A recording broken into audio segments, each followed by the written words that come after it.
ஸ்ரீராம ஜெயம். நம்ம இன்னைக்கு திருக்குரங்கனில் முட்டம் அப்படிங்கிற பாடல் பெற்ற ஸ்தலத்தை தரிசிக்க வந்திருக்கோம். இப்போ நம்ம இருக்கிற இடம் தூசி, திருவண்ணாமலை மாவட்டம். இது காஞ்சிபுரத்திலிருந்து 15 கிலோமீட்டர் தொலைவில் இருக்குது. இங்கிருந்து 4 கிலோமீட்டர் உள்ளே போனோன்னா ஒரு கிராமத்தில் குரங்கனில் முட்டம் திருக்கோவில் இருக்குது. அதே மாதிரி இந்த தூசி பேருந்து நிலையத்திலிருந்து 2 கிலோமீட்டர் தொலைவு போனால் மாமண்டூர் குடைவரைகளை பார்க்க முடியும். 7ஆம் நூற்றாண்டை சேர்ந்தது.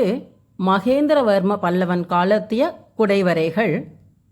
நம்ம முதல்ல இந்த திருக்குரங்கனில் முட்டத்தில் இருக்கிற சிவபெருமான தரிசனம் பண்ணிட்டு வரலாம். திருஞான சம்பந்தருடைய தேவார பதிகம் பெற்ற திருத்தலம் இது. மேலும் திருநாவுக்கரசர் தன்னுடைய காப்பு திருத்தாண்டகத்தில் இந்த குரங்கணி முட்டத்தை குறிப்பிட்டிருக்காரு. சுந்தரரும் 7ஆம் திருமுறையில் பொது பதிகமாக திருநாட்டு தொகையில் இந்த குரங்கணி முட்டத்தை குறிப்பிட்டிருக்காரு. மிகவும் சிறப்பு வாய்ந்த திருத்தலம் இது. இங்கே இருக்கிற சிவபெருமான் வாலீஸ்வரர், கொய்யாமலர் நாதர் அப்படின்னும் அழைக்கப்படுகிறாரு. அம்பாளுக்கு பேர் இறையார் வளையம்மை. சமஸ்கிருதத்தில் பூர்ண கங்கணதாரிணி அப்படின்னு சொல்கிறாங்க. நம்ம இப்போ கோவில் நுழைவு வாயில் கிட்ட வரப்போகிறோம். இந்த கோவிலில் வாலி பூஜை பண்ணதுனால வாலீஸ்வரர் அப்படின்னு சிவபெருமானுக்கு பேர். அதுக்கப்புறம் இந்திரன் அணில் வடிவத்தில் இங்கே வந்து பூஜை பண்ணியிருக்காரு. மேலும் யமன் காக்கை வடிவத்தில் இந்த சிவபெருமானை வழிபட்டிருக்காரு. அதனால குரங்கு, அணில், முட்டம் அப்படின்னா காகம்னு பொருள். குரங்கு, அணில், முட்டம் சிவபெருமான வழிபட்ட இந்த இடத்துக்கு திருக்குரங்கனில் முட்டம் அப்படின்னு பேர். மகேந்திரவர்ம பல்லவன், குலோத்துங்க சோழன், ராஷ்டிரகூட மற்றும் விஜயநகரர் காலத்து 6 கல்வெட்டுகள் கிடைத்துள்ளன. மேற்கு பார்த்த திருத்தலம். மேற்கு பார்த்த சிவபெருமான வழிபடுவது ஞானமும் முக்தியும் அளிக்கும் அப்படிங்கிறது சைவ சித்தாந்தம். மிகவும் அழகான நந்தியம் பெருமான தரிசனம் பண்ணிக்கிறோம். அப்படியே நேராக மூலவர் சன்னிதானம். இந்த கோவில் முகப்பு வாயிலில் பாருங்க, குரங்கனில் முட்டத்துக்கான விளக்கம் மிகவும் அழகாக குறிப்பிட்டிருக்காங்க. இந்திரன் சாப விமோச்சனம் பெறுவதற்காக இந்த சிவபெருமானை வழிபட்டாராம். அதே மாதிரி வாலி இங்கே உள்ள சிவபெருமானை வழிபட்டு தான் வீரமும் பலமும் பெற்றாரு அப்படிங்கிறது புராணம். கோவிலுக்குள்ளே போன உடனே நேராக இருக்கிறது சிவபெருமான் சன்னிதானம், வாலீஸ்வரர். சிறப்பான தரிசனம். இது இறையார் வளையம்மை சன்னிதானம். அம்பாள் தெற்கு நோக்கி தரிசனம் கொடுக்குறாங்க. பூர்ண கங்கணதாரிணி அப்படின்னு பார்த்தோம். இப்போ நம்ம பிராகாரத்தை வலம் வருவோம். விநாயகருக்கு அபிஷேகம் ஆரம்பிக்க போகிறாங்க. இப்போ நம்ம இந்த மூலவர் சிவபெருமான், பார்வதி தேவி சன்னிதானத்தை அப்படியே வலம் வரும்போது அடுத்ததாக பார்க்கறது வள்ளி தேவசேனா சமேத சுப்பிரமணிய சுவாமி, முருகப்பெருமான். சிறப்பான தரிசனம்.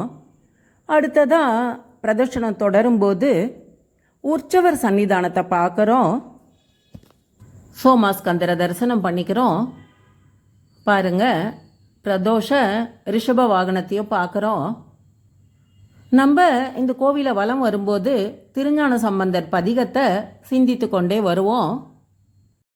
விழுநீர் மழுவாள் படை அண்ணல் விளங்கும் கழுநீர் குவளை மலர கயல் பாயும் கொழுநீர் வயல் சூழ்ந்த குரங்கனில் முட்டம் தொழு நீர்மையர் தீதுரு துன்பமிலரே. குரங்கணி முட்டத்தோட வயல் வனப்பை சொல்லி இங்கே இருக்கிற இந்த சிவபெருமான வணங்குபவருக்கு துன்பம் இல்லை அப்படிங்கிறாரு.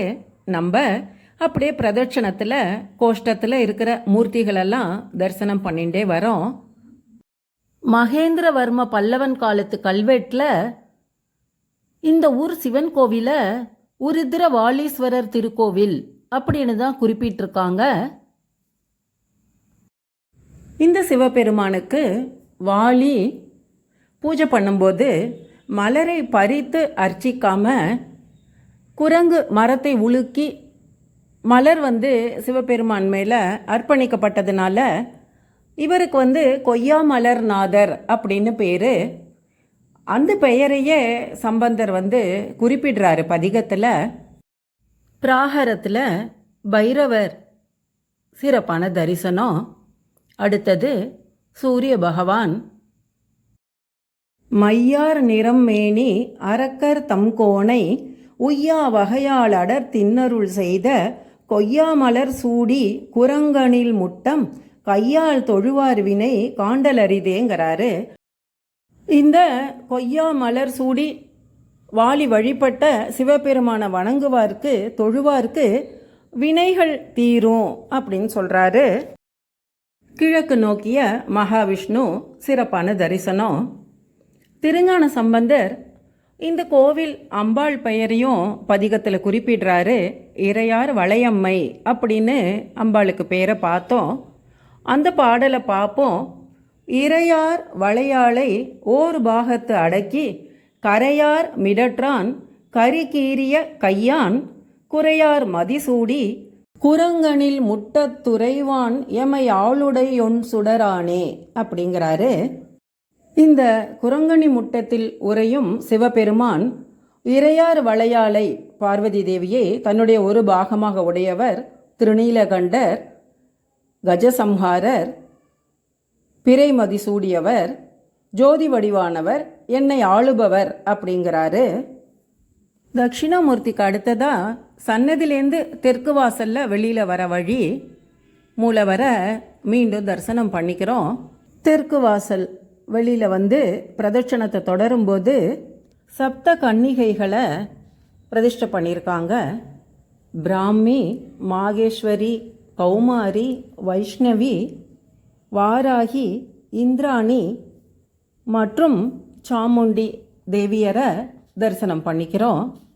பிராகாரத்தில் தொடர்ந்து திருஞான சம்பந்தரையும் சேக்கிழார் பெருமானையும் பிரதிஷ்டை பண்ணியிருக்காங்க. சேக்கிழார் தன்னோட பெரிய புராணத்தில் 2ஆம் காண்டத்தில் வம்பரா வரிவண்டு சருக்கத்தில் இந்த திருத்தலத்துக்கு சம்பந்தர் வந்ததை குறிப்பிட்டிருக்காரு. அடுத்ததாக நால்வரை தரிசனம் பண்ணிக்கிறோம். இந்த கோவிலுடைய தல வரலாறு மிகவும் சிறப்பாக இங்கே எழுதியிருக்காங்க. இப்போ நம்ம இந்த பிரதர்ஷனம் முடிஞ்சு மீண்டும் விநாயகர் சன்னதி கிட்ட வந்திருக்கோம். அபிஷேகம் முடிஞ்சு சிறப்பான அலங்காரத்தோட விநாயகர் இந்த கோவில் சுவற்றில் திருஞான சம்பந்தருடைய பதிகத்தை கல்வெட்டில் பதிச்சிருக்காங்க. பிரதட்சணம் முடிஞ்சு மீண்டும் திருவாலீஸ்வரரை தரிசனம் செய்து வெளியில் வரோம். நம்ம நந்தியம் பெருமானுக்கு அர்ச்சகர் அபிஷேகம் செய்து கொண்டிருக்கிறாரு. நம்ம வெளிப்பிரகார பிரதட்சணத்தை தொடரலாம். இப்போ மார்க்கண்டேயருடைய ஆயுள் நிறைவு பெறும் தருணம் அப்படின்னு யமன் பாசக்கயிறு வீசும்போது சிவபெருமானால் தண்டிக்கப்பட்டார். மீண்டும் தன்னுடைய பதவியை பெறுவதற்காக அவர் இங்கே சிவபெருமான காக்கை ரூபத்தில் வழிபட்டதாக சொல்கிறாங்க. காக்கை தன்னுடைய அழகால பிறைச்சந்திர வடிவத்தில் ஏற்படுத்திய திருக்குளம்தான் இந்த கோவில் தீர்த்தம். காக்கை மடு தீர்த்தம் அப்படின்னே பேர். சனி கிரகத்தோட அதிதேவத்தை யமன். அந்த யமன் பூஜித்த இந்த திருக்கோவிலுக்கு வழிபட்டால் ஆயுள் விருத்தியாகும் அப்படிங்கிறது நம்பிக்கை. மேலும் குழந்தைகளுக்கு உண்டான பாலாரிஷ்டம் விலகும் அப்படி சொல்கிறாங்க. நம்ம இந்த பிராகாரத்தை வலம் வந்துட்டுருக்கோம். இந்த கோவிலுடைய ஸ்தல விருட்சம் இலந்தை மரம். இந்த திருக்கோவிலில் எழுந்தருளி இருக்கும் இறையார் வளையம்மை பார்வதி தேவி ஒரு பிரார்த்தனை ஸ்தலம் அம்பலாவே பார்க்கப்படுறாங்க. திருமணம், மகப்பேறு, அதுவும் சுகப்பிரசவத்துக்கு இந்த கோவிலில் வேண்டுதல் செய்து வளையல் சாத்தி வழிபடுறாங்க. இந்திரன் வழிபட்ட இந்த சிவபெருமான வழிபட்டா அரசாங்க அலுவல்களில் காரிய சித்தியாகும் அப்படிங்கிறது மக்களுடைய நம்பிக்கை. நம்ம இப்போ கோவிலுடைய வெளிப்பிராகாரம் கிழக்கு பக்கம் வலம் வந்துட்டுருக்கோம். சுந்தரர் இந்த கோவிலை பற்றி பதிகத்தில் குறிப்பிட்டிருக்காரு. அந்த வரிகளை பார்ப்போம். 7ஆம் திருமுறை திருநாட்டுத் தொகை அப்படிங்கிற பொது பதிகம் சிவபெருமான் எழுந்து அருளியுள்ள திருத்தலங்களெல்லாம் வரிசைப்படுத்தியிருக்காரு. மூலனூர் முதலாய முக்கண்ணன் முதல்வன் ஊர், நாலனூர் நரை ஏறுகந்தேரிய நம்பன் ஊர், கோலநீற்றன் குற்றாலம் குரங்கனின் முட்டமும், வேலனூர் வெற்றியூர் வெண்ணி கூற்றத்து வெண்ணியே அப்படிங்கிறாரு. இந்த ஸ்தலத்தை பற்றி சுந்தரர் மீண்டும் ஒரு பதிகத்தில் 7ஆவது திருமுறை 31ஆவது பதிகம் குறிப்பிடுறாரு. டி இடையாறு அப்படின்னு சொல்லப்படுகிற இடையாறு மருதீஸ்வரரை பற்றி உள்ள பதிகம் இது. முந்தையூர் முதுகுன்றம் குரங்கனின் முட்டம், சிந்தையூர் நன்று சென்றடைவான், திருவாரூர் பந்தையூர் பழையாறு பழனம் பைஞ்சீலி, எந்தையூர் எய்தமான், இடையாரிடை மருதே அப்படின்னு வர பதிகம். அடுத்ததாக நம்ம திருநாவுக்கரசர் இந்த திருக்கோவிலை பற்றி குறிப்பிட்டிருக்கிற பதிகத்தை பார்ப்போம். தெற்கு பிராகாரத்தில் நாகர் சன்னிதானம், சிறப்பான தரிசனம். திருநாவுக்கரசர் அருளிய காப்பு திருத்தாண்டகம் திருவீரட்டானம் ஸ்தலத்துக்கு உண்டானது. செல்வ புனல்கெடில அப்படின்னு வர அந்த திருத்தாண்டகத்தில் 8ஆவது பாடலில் குரங்கணி முட்டத்தை குறிப்பிடுறாரு. இப்போ நம்ம பார்க்குறது இந்த கோவிலுடைய திருக்குளம் பிறை வடிவத்தில் கோவிலை சுற்றிலும் இருக்குது அப்படின்னு பார்த்தோம். தெற்கு பிராகாரம் வலம் முடிந்து இப்போ நம்ம நந்தியம் பெருமான் கிட்ட மீண்டும் ஸ்ரீ வாலீஸ்வரரை மனசார பிரார்த்தனை பண்ணிக்கிறோம். இப்போ கோவிலுக்கு அருகில் இருக்கும் திருக்குளத்தை பார்க்கலாம். காக்கை மடு தீர்த்தம் அப்படின்னு பார்த்தோம். பாருங்க, கோவிலை சுற்றிலும் பிறை வடிவத்தில் 3 பக்கமும் இந்த திருக்குளம் அமைந்திருக்கிறது. தொண்டை நாட்டு பாடல் பெற்ற ஸ்தலமான திருக்குரங்கனில் முட்டம், அருள்மிகு இறையார் வளையம்மை உடன் உரை திருவாலீஸ்வரர் சிறப்பான தரிசனம். ஓம் நமச்சிவாய. ஸ்ரீராம ஜெயம்.